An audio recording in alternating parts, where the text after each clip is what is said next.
Esa noche, el asfalto estaba helado y la ciudad parecía darle la espalda.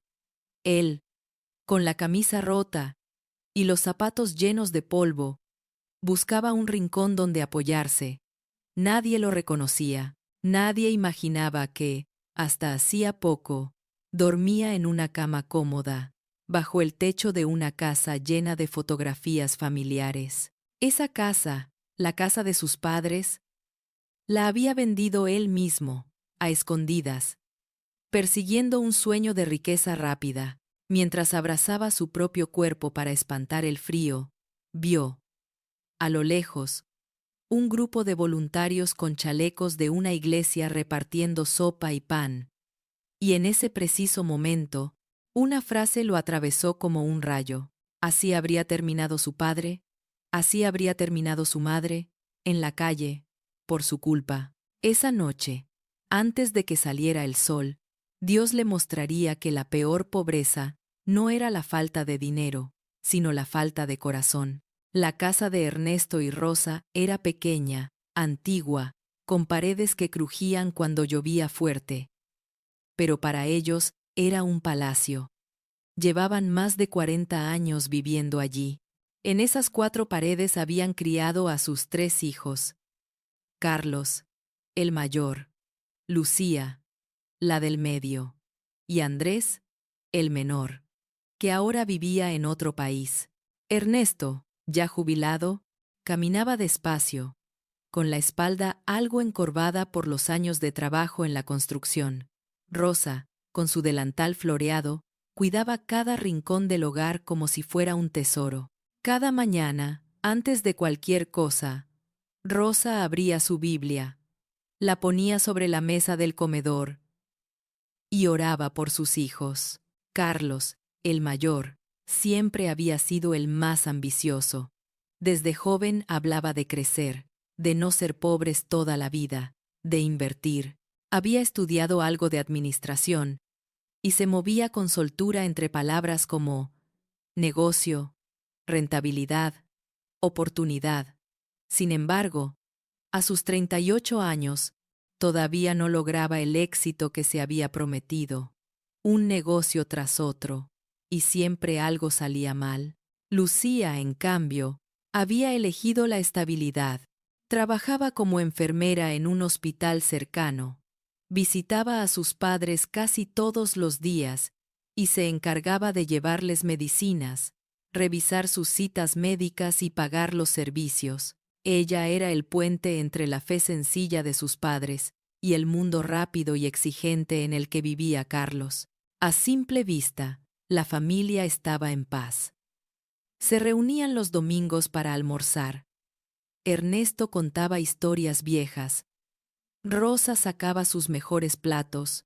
Lucía reía con ellos, y de vez en cuando llegaba una videollamada de Andrés desde lejos. Pero algo había cambiado en Carlos. Últimamente llegaba tarde, nervioso, con el teléfono siempre en la mano. Vestía mejor, usaba un reloj nuevo. Hablaba de una gran oportunidad que estaba por cerrarse, de un socio que sabía manejar dinero. Un hombre llamado Mauro. Una tarde, mientras Rosa servía el café, Carlos dejó caer la frase que encendería una chispa de preocupación. Un día de estos, esa casa vieja que tienen podría convertirse en algo mejor, comentó, sin mirar a nadie directamente.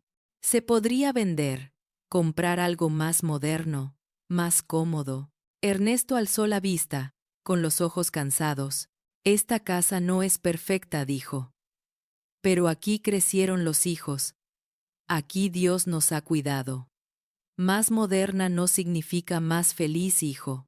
Rosa asintió, en silencio, acariciando la taza de café. Lucía observó a su hermano. Algo en su tono no le gustó. No sonaba a sugerencia inocente. Sonaba a plan, a idea ya masticada. Días después, Carlos empezó a insistir en ayudar con los papeles, con las escrituras, con los impuestos de la propiedad. Explicaba que, con su experiencia, podía evitarles problemas. que era mejor tener las cosas a su nombre, para moverse más rápido, si algún día necesitaban vender. Ernesto, confiado y cansado de los trámites, aceptó llevar a Carlos a la notaría. Allí, entre documentos que no entendía del todo, firmó papeles creyendo que solo actualizaba datos, sin imaginar que, poco a poco, estaba entregando más de lo que creía. Lucía, al enterarse, frunció el ceño. ¿Qué papeles firmaron?, preguntó en la cocina, mientras Rosa lavaba los platos. Cosas de la casa, respondió Rosa. Carlos dice que es para que todo esté en orden. Él entiende de eso. Lucía sintió un nudo en el estómago. Conocía a Carlos, conocía su desesperación por prosperar. Esa misma noche le mandó un mensaje a su hermano, pidiéndole que le explicara bien lo que estaban haciendo. Él dejó el mensaje en visto y respondió horas después, con evasivas. Mientras tanto, Carlos se reunía en una cafetería elegante con Mauro, un hombre de traje ajustado y sonrisa fácil. Mira, Carlos, decía Mauro, dibujando números en una servilleta. Con la venta de la casa de tus viejos, entras a este proyecto, lo multiplicas por 3 en menos de un año. Después, les compras algo mejor y todos felices. Es cuestión de visión. Carlos pensaba en el cansancio de su padre, en la fe sencilla de su madre, pero también pensaba en su propio orgullo herido, en los comentarios de algunos familiares. Tanto estudiar para nada. Ya deberías tener tu casa. Mira a tu hermano que se fue, y allá le va mejor. Entre la presión y la ambición, su corazón se inclinaba peligrosamente hacia una decisión egoísta. Esa noche, mientras Rosa oraba por la protección de su familia, el hijo en el que más confiaban comenzaba a trazar, en silencio, la traición más grande de sus vidas. Los días siguientes se llenaron de movimientos silenciosos. Carlos iba y venía de la notaría, del banco, de reuniones con Mauro. En su maletín llevaba copias de documentos, contratos, firmas. Poco a poco, las escrituras de la casa fueron cambiando de manos. Había falsificado una firma, había exagerado datos, había ocultado información. Todo por una buena causa, se repetía a sí mismo. Al final, todos saldrán ganando. Cuando la venta se concretó, una suma de dinero importante apareció en su cuenta bancaria. Nunca había visto tanto junto. Mauro lo felicitó, lo abrazó, le habló de éxito, de valentía. Eres diferente a otros, le dijo. Tienes lo que se necesita para subir de nivel. Carlos sonrió. Pero en el fondo, algo le pinchaba la conciencia. Aún así, el dinero lo anestesiaba. Compró ropa nueva, cambió de celular. Dio un adelanto para alquilar un apartamento más moderno para él. Y, por supuesto, invirtió la mayor parte en el negocio prometido. Una supuesta empresa de importación que, según Mauro, los haría ricos. Mientras tanto, en la casa de Ernesto y Rosa, todo seguía aparentemente igual. Rosa cocinaba, Ernesto regaba las plantas de su pequeño jardín. Lucía entraba y salía con bolsas del supermercado. Pero la calma se quebró cuando llegó una carta certificada. El cartero tocó la puerta y entregó el sobre a Rosa. Ella lo abrió con cuidado, sentándose en la mesa del comedor. Al leer las primeras líneas, el color se le fue del rostro. Ernesto se acercó. ¿Qué pasa, Rosa?, preguntó, preocupado. Con manos temblorosas, ella le entregó la carta. Era una notificación formal. La casa había sido vendida y tenían un plazo para desalojar. Debe ser un error, balbuceó Ernesto, repitiendo la frase una y otra vez. Un error. Lucía llegó justo en ese momento. Encontró a su madre con los ojos llenos de lágrimas y al padre con el papel arrugado en la mano. Tomó la carta, leyó, y sintió una mezcla de mareo y rabia. ¿Quién firmó esto?, preguntó, casi gritando. Ernesto señaló, confundido. Dice: mi nombre. Y el de tu madre. Pero eso no puede ser. Lucía apretó los labios. ¿Dónde está Carlos?, dijo, con una firmeza que sorprendió a sus padres. Horas después, Carlos llegó a la casa, como si nada pasara. Lucía lo recibió en la puerta, con la carta en la mano.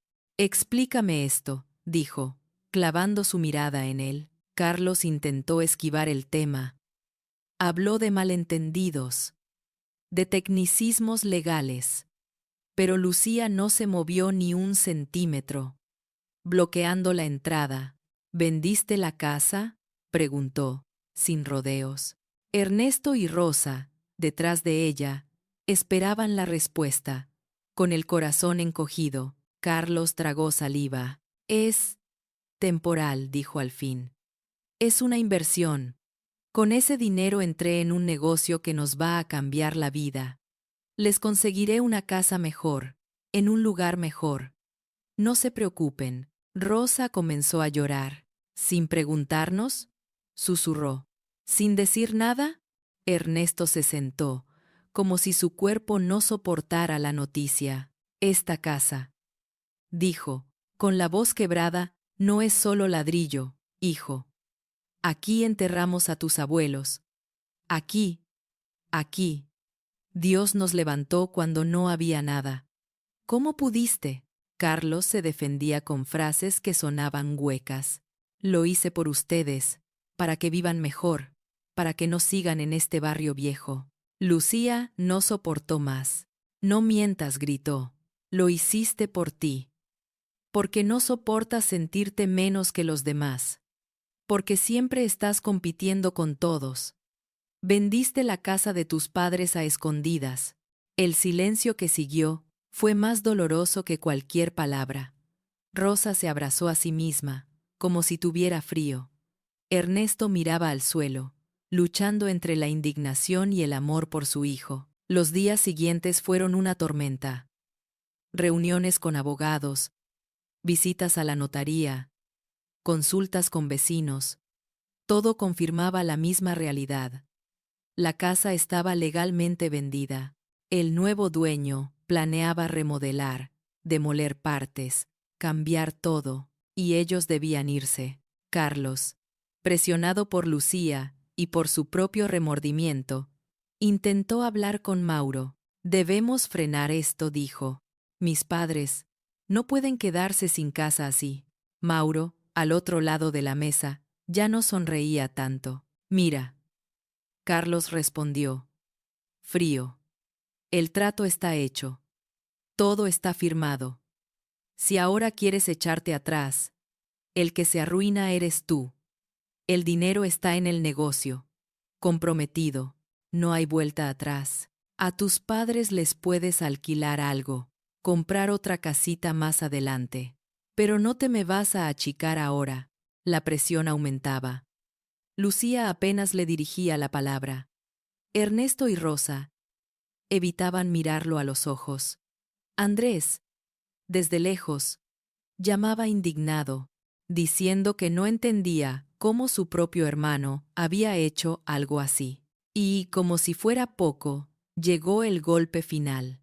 El negocio con Mauro comenzó a mostrar grietas, pagos que no llegaban, proveedores inexistentes, direcciones falsas.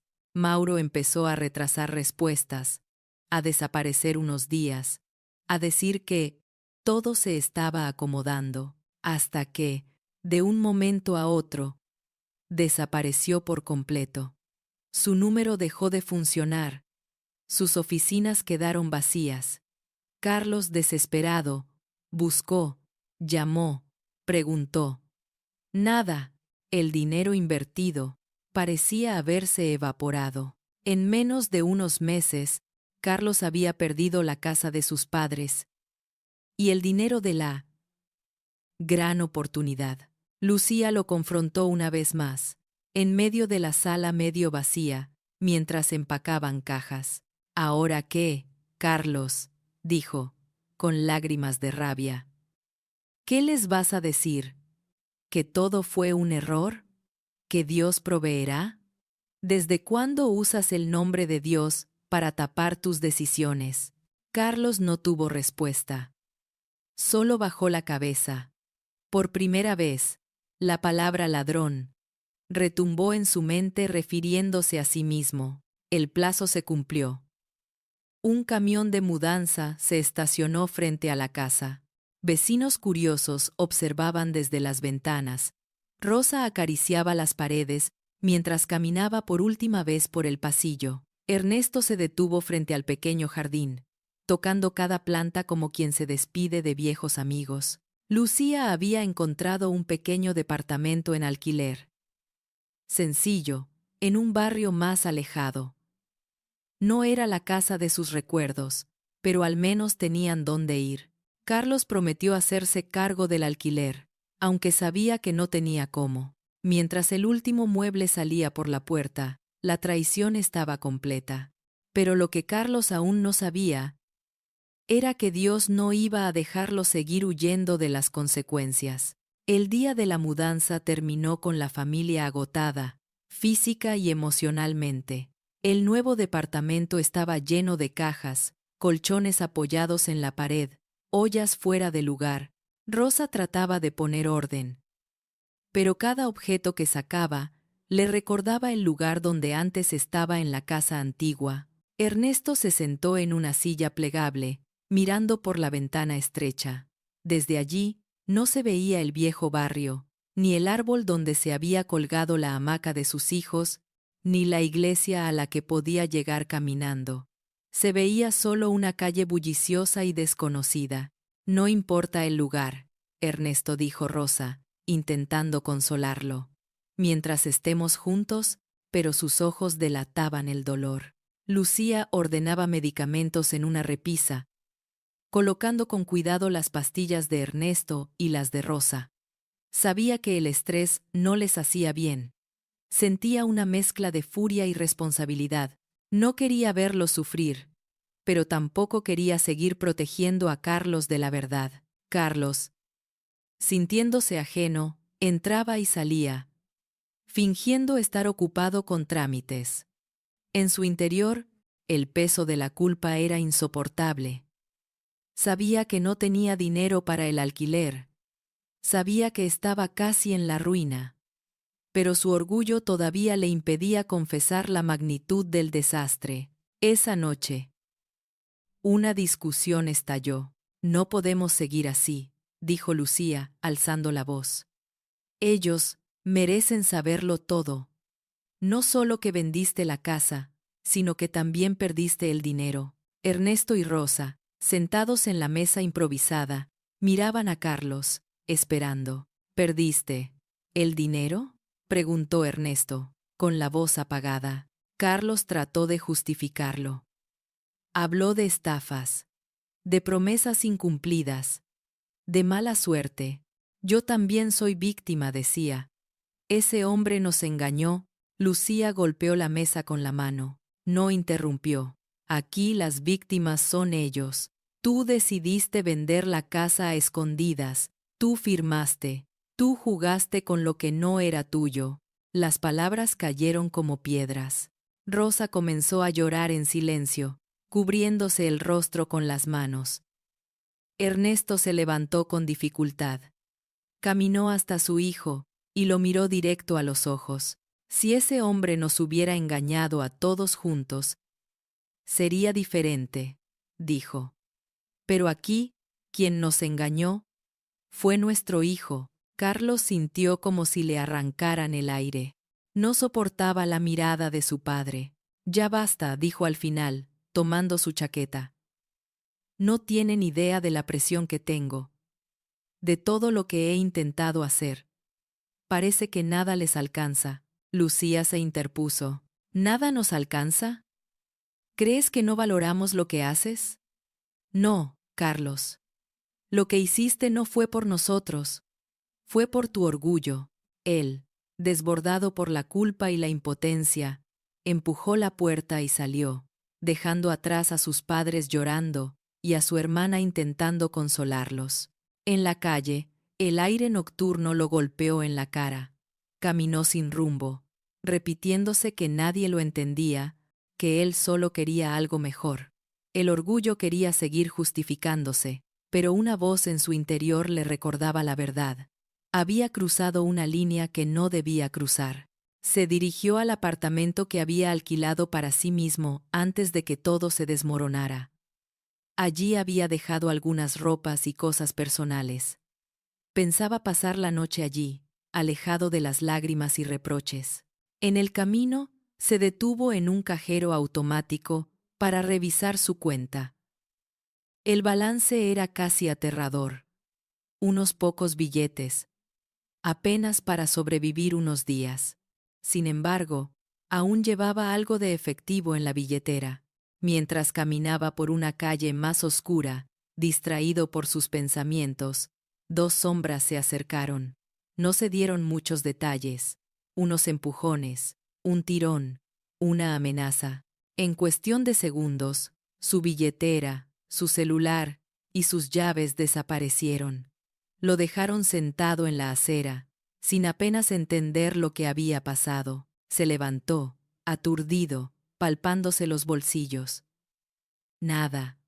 No tenía documentos, ni dinero, ni teléfono. Miró alrededor, buscando ayuda. Algunas personas lo esquivaban con indiferencia, otras fingían no verlo. Llegó al edificio donde estaba su apartamento. Tocó el timbre, llamó al portero. Pero el portero nocturno no lo reconoció sin documentos, sin llaves, sin teléfono. Señor, lo siento, pero yo no puedo dejarlo pasar así, dijo el hombre, con cierta desconfianza. Además, el dueño del departamento llamó hace unos días diciendo que había problemas con el pago. Mientras no se aclare, no puedo hacer nada. Carlos intentó explicar, pero fue inútil. Sin identificación, sin teléfono para llamar a alguien, sin dinero para ir a otro lugar. Se vio obligado a retroceder, caminó por horas. Intentó ir al nuevo departamento donde estaban sus padres, pero se dio cuenta de que no recordaba bien la dirección exacta. Lucía había hecho los trámites. Él apenas había estado allí una vez, y en su confusión ya no encontraba el camino. La noche avanzaba. El frío aumentaba. Se sentó finalmente en un banco, cerca de una esquina donde algunas personas dormían sobre cartones y mantas viejas. El olor era fuerte. La calle estaba sucia. Los autos pasaban sin detenerse. Por primera vez, el hijo que había vendido la casa de sus padres a escondidas estaba probando el sabor de la calle y la soledad. Mientras Carlos intentaba acomodarse en el banco duro, un hombre mayor se movió a su lado. Tenía la barba descuidada, las manos agrietadas y una mirada cansada, pero amable. Llevaba consigo una bolsa con algunas cosas. Una manta vieja, una botella de agua, unos trozos de pan. «Primera noche, ¿verdad?», preguntó el hombre. Sin agresividad, Carlos lo miró, sorprendido. «¿Cómo lo sabe?». El hombre sonrió, con una tristeza conocida. «Se nota. Todavía tiene la ropa demasiado limpia, la mirada demasiado perdida, y ese miedo de no saber a dónde ir. Se podría decir que todavía tiene casa en el corazón». Carlos bajó la mirada. Corrigió, casi en susurro. «Vendí la casa de mis padres. Y ahora, ni siquiera tengo dónde dormir». El hombre lo observó con atención. «Me llamo Raúl», dijo, extendiendo la mano. «Y no siempre viví en la calle. Hubo un tiempo en que yo también tenía casa, empresa, familia. Creí que sabía hacer negocios, que todo dependía de mi inteligencia, de mi ambición». Carlos escuchaba, incómodo, pero algo en la voz de Raúl lo obligaba a prestar atención. «¿Y qué pasó?», preguntó. Raúl suspiró. «Pasó que me olvidé de lo más importante». Traicioné la confianza de mi esposa, descuidé a mis hijos, hice negocios sucios, le mentí a medio mundo. Fui perdiendo de a poco, pensando que podía recuperarlo después. Hasta que un día desperté, y ya no quedaba nada. Ni casa, ni familia, ni amigos, solo quedaba yo. Y Dios, que no había dejado de mirarme. Carlos sintió un nudo en la garganta. Dios, repitió. Si Dios me estuviera mirando, no estaría aquí. Raúl lo miró con seriedad. Te equivocas. Precisamente porque Dios te mira estás aquí, respondió. A veces, cuando uno no quiere escuchar la voz de Dios en la casa, en la iglesia, en la mesa del comedor, Él permite que uno escuche su voz en la calle, donde ya no hay ruido de orgullo, solo el eco de la verdad. En ese momento, se acercó un grupo de voluntarios con chalecos que tenían el nombre de una iglesia. Repartían sopa caliente, pan y café. Uno de ellos, una mujer de mediana edad, se inclinó hacia Raúl y hacia Carlos. Buenas noches, dijo. Aquí hay sopa y pan. Y si quieren, también una oración. Carlos dudó, pero Raúl aceptó con gratitud. Claro que sí, hermana, respondió. Mientras bebían la sopa, la mujer comenzó a hablar.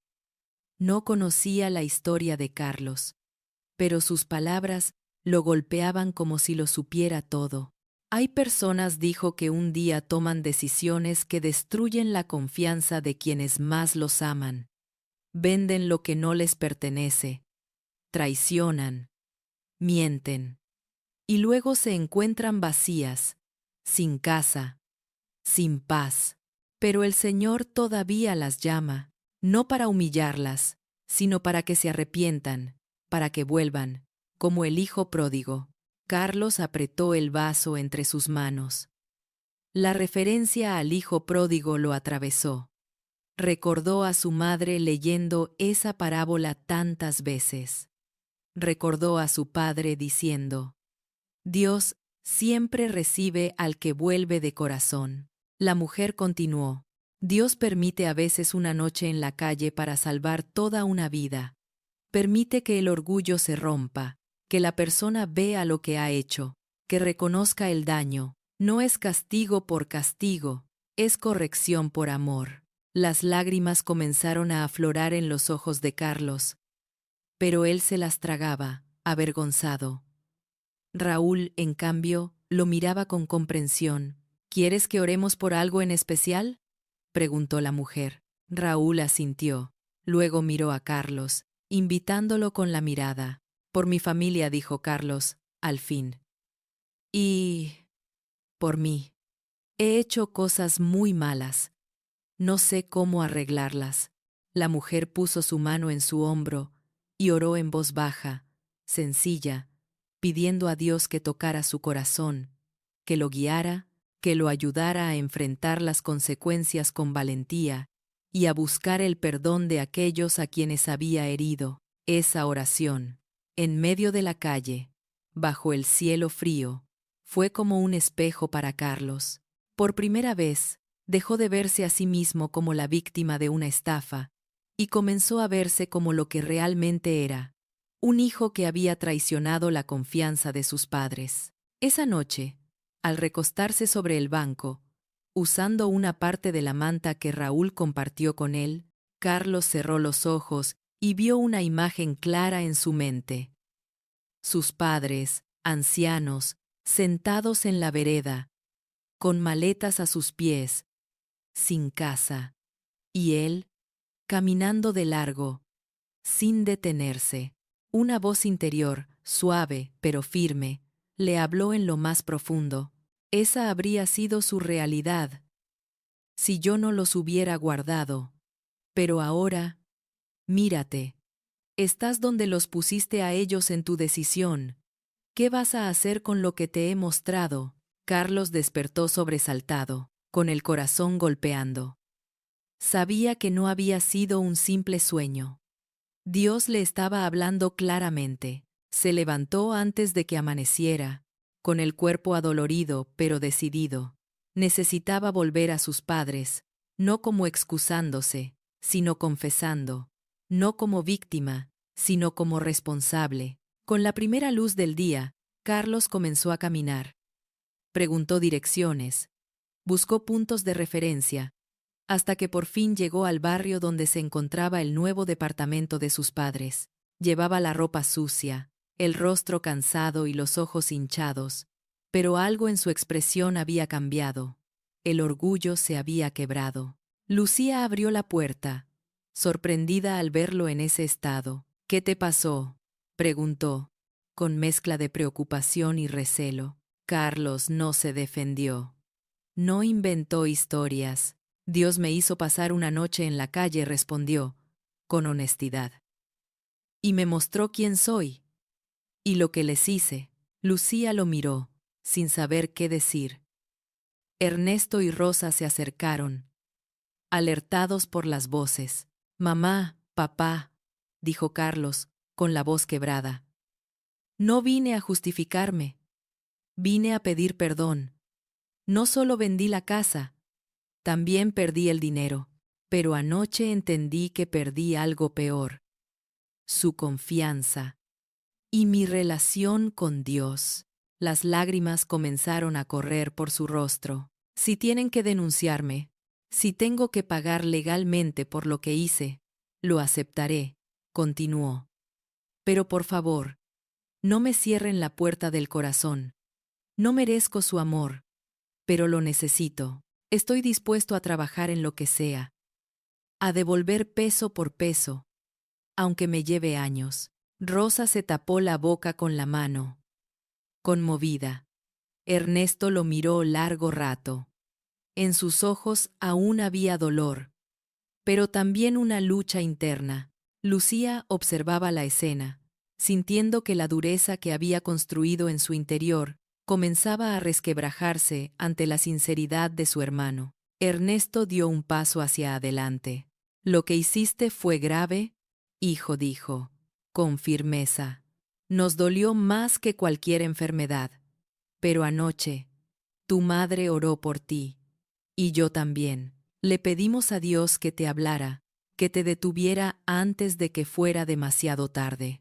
Si Él te hizo pasar una noche en la calle para abrirte los ojos, no vamos a cerrar los nuestros al ver tu arrepentimiento». Se acercó y lo abrazó, con un abrazo torpe, lleno de lágrimas contenidas. Rosa, sollozando, se unió al abrazo. «Te perdonamos», Carlos susurró. «No porque lo merezcas, sino porque nosotros también hemos sido perdonados por Dios muchas veces». Lucía se quedó unos segundos más alejada. Luego respiró hondo y se acercó. «Me va a costar confiar. Otra vez», admitió. «Pero quiero creer que esa noche en la calle te cambió de verdad». «Yo también te perdono». La familia se reunió en el pequeño comedor. Rosa sacó su Biblia, la misma que había estado en la otra casa. Abrió en la parábola del hijo pródigo y la leyó, con la voz temblorosa pero firme. Mientras leía, Carlos no pudo evitar ver su propia historia reflejada allí. Días después, fueron a hablar con el nuevo dueño de la antigua casa. Carlos pidió la palabra, confesó su engaño, explicó que había traicionado la confianza de sus padres, que había sido estafado. El hombre, al principio, se mostró molesto, pero al ver a los padres mayores, humildes, y al escuchar la sinceridad del hijo, su corazón se ablandó. «Legalmente, la casa es mía», dijo. «Pero no quiero ser parte de dejar a unos ancianos en la calle. Si quieren, pueden seguir viviendo allí unos meses más, como cuidadores, mientras yo decido qué hacer». Y usted miró a Carlos. «Si realmente quiere cambiar, búsquese un trabajo digno y empiece a reparar el daño». Carlos aceptó sin discutir. Consiguió trabajo como ayudante en un almacén, luego como obrero. No era el tipo de empleo con el que soñaba, pero cada día, al regresar cansado, Sentía que estaba levantando algo más importante que dinero. Carácter. Con el tiempo, la familia tomó la decisión de mudarse a un lugar más pequeño, esta vez en acuerdo entre todos. Ya no era la casa grande llena de recuerdos, pero era un hogar donde la verdad y el perdón empezaban a escribir nuevos recuerdos. Las cicatrices quedaban, sí, momentos de desconfianza, heridas que todavía dolían. Pero sobre esas cicatrices, Dios estaba construyendo algo distinto. Ellos habían pensado que lo peor que podía pasar era perder la casa. Sin embargo, entendieron que lo verdaderamente terrible habría sido perderse unos a otros y perder a Dios del centro de su familia. Ese día, al terminar de orar juntos, Ernesto dijo una frase que quedó grabada en todos: perdimos una casa, pero ganamos un hijo que volvió a la verdad. Y en esa noche en la calle, Dios no solo lo disciplinó, también nos tocó a todos. Ellos pensaban que todo había terminado. Pero esa noche, Dios tocó la familia y les enseñó una lección que nunca olvidarían. ¿Se siente identificado con esta historia? Tal vez no ha vendido una casa, pero quizá ha traicionado la confianza de alguien que lo ama. O quizá se ha visto como Ernesto y Rosa, padres heridos por las decisiones de sus hijos, sintiéndose engañados, inseguros, con miedo al futuro. La historia de hoy recuerda que, aunque las consecuencias del pecado son reales y dolorosas, también lo es la gracia de Dios. Él puede usar incluso una noche en la calle para abrir los ojos, quebrar el orgullo y comenzar una restauración. Si en su hogar hay heridas, secretos, traiciones o falta de perdón, no lo enfrente solo. Comparta en los comentarios si desea oración por su familia. Le invitamos a suscribirse al canal Cuando Dios toca la familia, activar la campanita y compartir este video con alguien que necesite esperanza. Aquí se seguirán contando historias donde, a pesar del dolor, Dios todavía tiene la última palabra.